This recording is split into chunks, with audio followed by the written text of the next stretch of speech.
In order to participate in a discussion, it's very easy.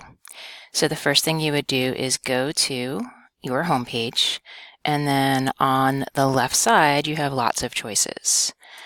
On the right side it tells you what's coming up and what is due.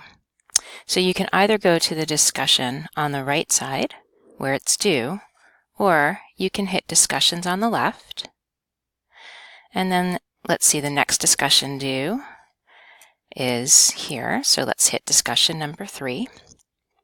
And when you post an original post, you would hit reply right at the bottom of the discussion. When you want to reply to another student, you just look at what is written, and then after each student's reply, you're going to see a reply. So let's say I want to reply to this student.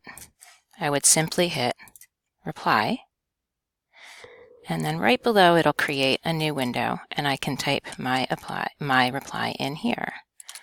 What a novel idea you have. I really appreciate your thinking. And that's it.